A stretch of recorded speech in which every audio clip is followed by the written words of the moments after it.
Hello everyone, it's Leo and it's time to talk about episode 3 from OTONA PreCure, Part of Hope, PreCure, Full Bloom, however you want to call it. This was a Karen episode. It brought us Cure Aqua and Milky Rose. I was not expecting that at all. Even though a friend of mine told me, he was like, I think Milky Rose is going to transform with Cure Aqua this episode. And I was like, I don't think so. He was right, I was wrong. So, this was a lovely episode. I really enjoyed it, and it was able to focus heavily on Karen, and that was a very surprising thing to me. If it were a regular PreCure season, it would be a Karen-focused episode, but it would show the rest of the team way more than it did, and especially the leader, or the lead of the show. So we would have seen more of Nozomi, for example. But no, this was a full Karen episode, and obviously Kurumi as well. It was very lovely. So we started the episode with the girls getting together and talking about Nozomi's transformation. And it was very lovely that Komachi was ready to understand it all. It was like, oh, she was quick in writer mode, novelist mode. I love that. And another thing that I loved about that scene was that they were talking about how that happened or why that happened, and Nozomi was like, well, I really wanted to protect people from the shadows, or what they've been called. They're being called the shadows, and that triggered my power to become a PreCure again. And Kurumi said, well, that's a very PreCure thing, and that is true. That is like part of what PreCure is all about, wanting to protect others, wanting to defend people's dreams, and things like that. So, really nice. And another thing that I felt that scene brought differently than your regular PreCure is that the shadows that have been attacking people, people are commenting on them. People are talking about it. So they see it on social media, they see it all around them. People are commenting about the shadows. People are like engaging in conversation about it. So people know about what's going on. The only weird thing to me is that they don't know where the shadows come from, and that doesn't seem to be a question. Why is everything happening? Why are we having to fight again? Or why is Nozomi having to fight again?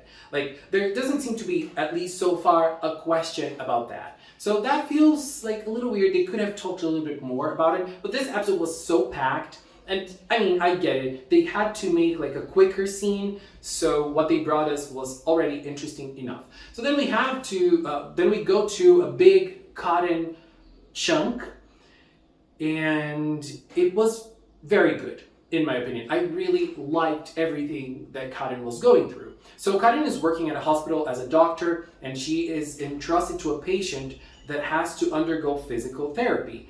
And because she went through a surgery, but she does not want to go. This patient is very frustrated in her situation. And it's very nice to see Karen going in like a bigger length to try to understand her. This patient was going to be assigned to another doctor that is an older doctor and has probably seen lots of frustrated people around him. And he didn't really want to understand what she's been going through. And, you know, being someone who is old enough to have been through hospitals lots of times, we get to meet lots of different types of doctors, different types of nurses. There are people that will look at you more as a human, and there are other people that won't. I mean, they will look at you and they will look at the numbers, they will look at the data, and will treat you accordingly with medicine and all. And there are others that will try to bring a more human approach, which is very hard to find. And Karen was that one. She asked to be the one to take care of Nana, and she tried to understand her. She tried to actually go through what Nana was going through. So it was very nice that she wanted to go around in a wheelchair to see what Nana goes through while walking on a wheelchair around places, and she saw how hard that is. So she could understand Nana better, and Nana started to open up. One of the things I really loved about that moment was when Karen also opened up to her as well, sharing her experience in Yes PreCure 5 when she couldn't transform at first. She had her own expectations about things, and things didn't go the way she wanted them to. Things went in a different route, and because of that, she was not able to transform, because she was not ready to accept that in her life. And she connected that to what Nana was going through as well. It's really understandable for Nana to be super frustrated like that because she is a track runner, so she wanted to run, and she's going to graduate in a year. So she wanted to spend this last year being the captain of the team, and she's not going to be able to because her therapy and her recovery will take a year. She will be able to run after, but this year is lost for her. And no one was ready to listen to her and understand this fact about her. Only Karin. And that is something that Karin isn't able to change about this girl. This year will be lost. But what about after that? Let's work after that, And I like this approach, There are certain things we cannot change. There are certain things that happen to us that break and crush our dreams. That's true.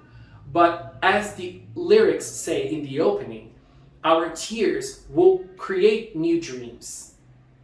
So I feel like this girl, having her body healed in a year, she can work towards other dreams. This dream, she's not going to be able to anymore. But having someone look at her as an actual human and understand her feelings made her want to get better, made her want to fight for her health and for her body. So I love that. And for that to happen, Karin had to take a more human approach in the therapy that she was going through in that hospital. And she accepted the fact that she wanted therapy, and she was going to therapy. And in the middle of all that, we also have Kurumi going to meet Karin, and they go out, they go to eat, and Kurumi asks for lots of big apples, so she drinks a lot of them. And it's very, very cool to see that they still have this connection between them, and that Kurumi is also going through hardships in her job. And it's very funny that everything that it's sad but funny at the same time, because it's one of those things that's so absurd you laugh at. There are certain things you have to do at your job that you don't actually have to do, but you have to because the superiors are telling you to. And well, that's what she's going through right now, and she feels that everything is so pointless, and they are pointless, but she has to do it still. And she is being overworked. We see that.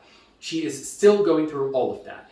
But she has this moment, this endearing moment with Karin, and she drinks a lot. She gets completely wasted, and Karin has to take care of her. We see Jira, who is Karin's butler, that we saw in PreCure 5, and now we're able to see them again. Kurumi is able to see him again, and Karin takes care of her one more time. And it was super cute seeing her as Milk again. Her becoming Milk, oh my god. And Karin took care of her as Kurumi and as Milk. I loved that. Super precious, super adorable.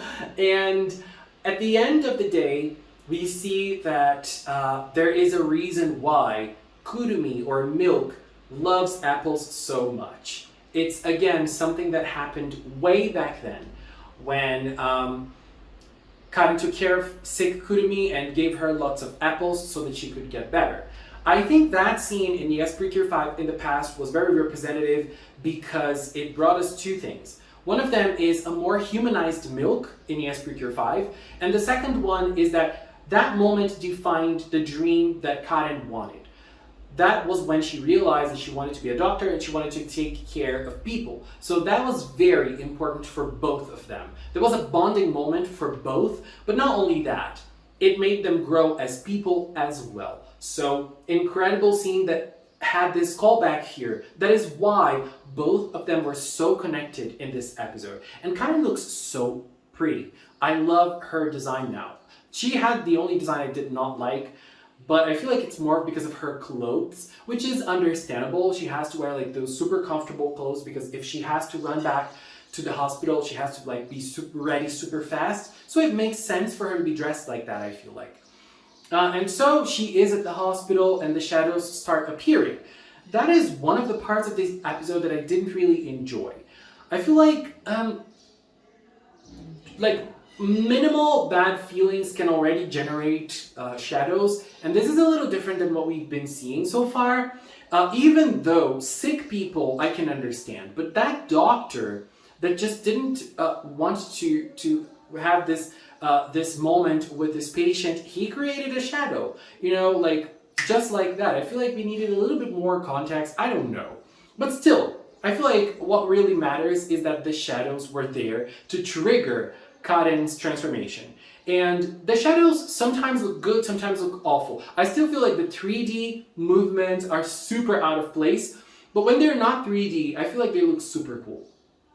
And so, by defending Nana, Karen turned into Cure Aqua again. We did not have a super incredible fighting scene moment like we had with Cure Dream, but it was still nice enough. It was still physical enough. She was able to kick and punch and do lots of movement, but having the fight be in the hospital, I feel like limited the fight a little bit. It felt a little crowded, it felt a little cramped. She didn't have much space to battle, I feel like. And unfortunately, the battle was kind of short. And then we had Kurumi, and Kurumi felt the shadows in episode 2. She felt them again in episode 3. And I feel like because of her connection with Karen, that she kind of probably, I feel like, okay, this is kind of like a headcanon of mine, but she knew they were attacking Karen. That is why she ran. And in episode 2, she knew it wasn't Karen, so she didn't bother. But in this episode, it was Karen, and so she went there, and her transformation to Milky Rose also triggered. But there was something different this time. We did not have a flower blooming for her transformation. We did have one for Aqua, but not for Kurumi. So she didn't need a time flower like the others? Or did I miss the scene? I don't know. But she transformed into Milky Rose, and I feel like she got the shorter end of the stick because she was not able to have like a grander moment like Karen did. Even though she had a good chunk of the episode for her relationship with Karen, but in the fighting scene, Milky Rose did very little, very little, but she only picked the shadows from Karen, from Aqua. It was a very nice scene though. It was short, but it was nice. And then both of them performed their attacks and everything was fine. So now they are both Cures again. They both have this power. This is a nice thing. I thought it was going to be one episode for each, but it's nice that, they're picking the pace and things can be a little faster. I feel like that's going to be a good thing for the show. And because now we're moving on to Splash Star as well. So when the girls were there at time, there's always that time bar. When they were there drinking and talking about Karen's and Kurumi's experience, Saki and Mai were also talking about their experiences, their daily lives. They're not talking about their PreCure experience. But then, when they heard they were talking about PreCure, they listened and they were like, oop, and oop. Girl. They quickly knew that they also had that experience, so they looked very fast and they kind of knew each other. They already know each other. They know they are Cures. So that makes me think that they are canonizing the All-Stars movies. How nice is that? I love this so much. This is incredible. And they are enjoying that. That now they can talk with more people and it becomes a big PreCure party that we're going to see next episode. So next episode is going to, it seems that it's a Mai episode. Exciting! I love her and I'm very curious to see how they're going to deal with the Splash Star team. Are they going to transform as well? Maybe now that they're going to have their own episodes, they're also going to transform. They're also going to fight. Even though Splash Star does not transform by themselves, they have to transform together. Are Saki and Mai going to transform together? We know that Mai is a heavy worker, so she's working a lot. It's been a while since she didn't ask Saki to go out with her, and that's why they're going out now. I'm curious. All I know is that OTONA is bringing it. It's really bringing it. What a great episode. I'm very happy for Karen, and it made me appreciate her more. I was not enjoying her in OTONA, I'm gonna be real, but now I am. And Kurumi is still being a queen. What a ship. They were girlfriends, I'm pretty sure of it. I hope that at the end of OTONA, they kiss. Anyways, babies, this is my opinion on episode 3 from OTONA PreCure Power of Hope PreCure Full Bloom. Please leave your opinions in the comment box below. Let's keep talking about it. Anyways, this is it for now. I want to take this little time to thank the members of the Magical Cinema channel. If you are a member, thank you very much for your support. And if you've watched up until now, thank you so much as well. Thanks so much for watching. Until next time. Bye bye.